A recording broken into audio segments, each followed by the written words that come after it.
En marche vers la cité de Dieu, nous ne cessons de le bénir, de le louer, de le glorifier jour et nuit. Au nom du Père, du Fils et du Saint-Esprit. Amen.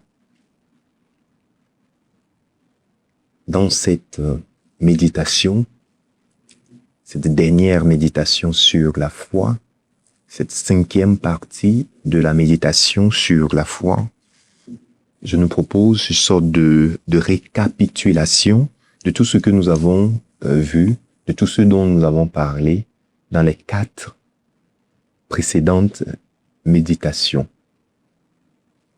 Je vous propose une thématique fondamentale pour nous chrétiens et pour tout croyant.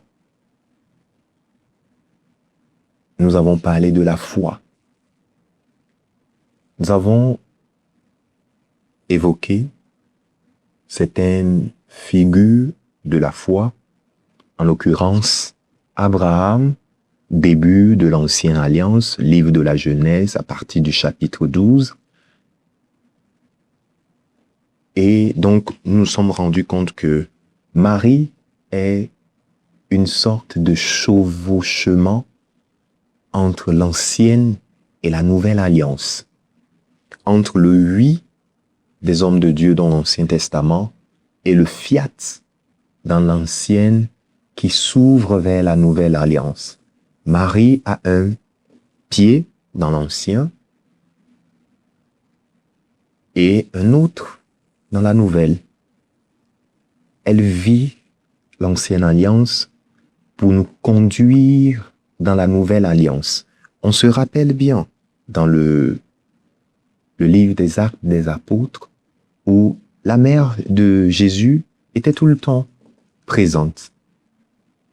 Elle n'a cessé de conseiller ces apôtres-là et toute l'Église dans ses débuts.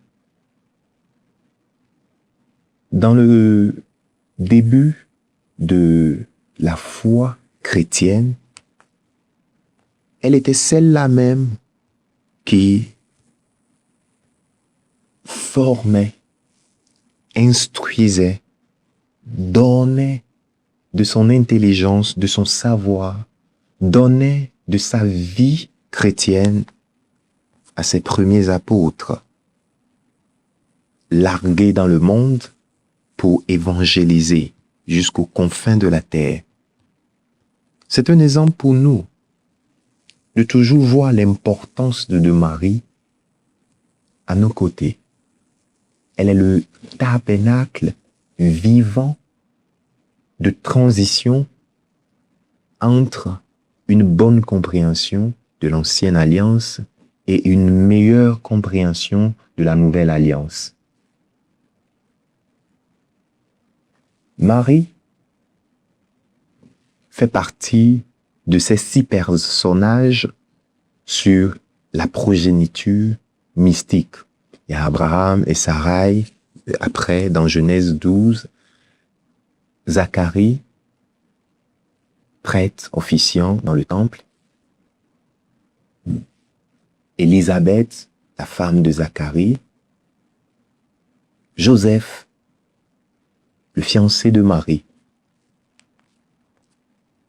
Marie, de tous ces 6 personnages, est celle-là même qui a répondu sans ambiguïté, sans tâtonnement à l'appel de Dieu.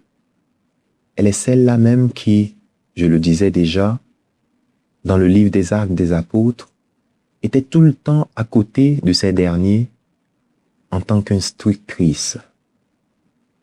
Prenons Marie en exemple, comme les apôtres l'ont fait avant nous. Prenons cette dame, cette femme, cette mère de Dieu, notre mère, en exemple, pour mieux vivre notre foi. Demandons à Marie de toujours nous instruire sur comment vivre notre foi en toute sincérité, en toute vérité, en toute joie dans le Seigneur.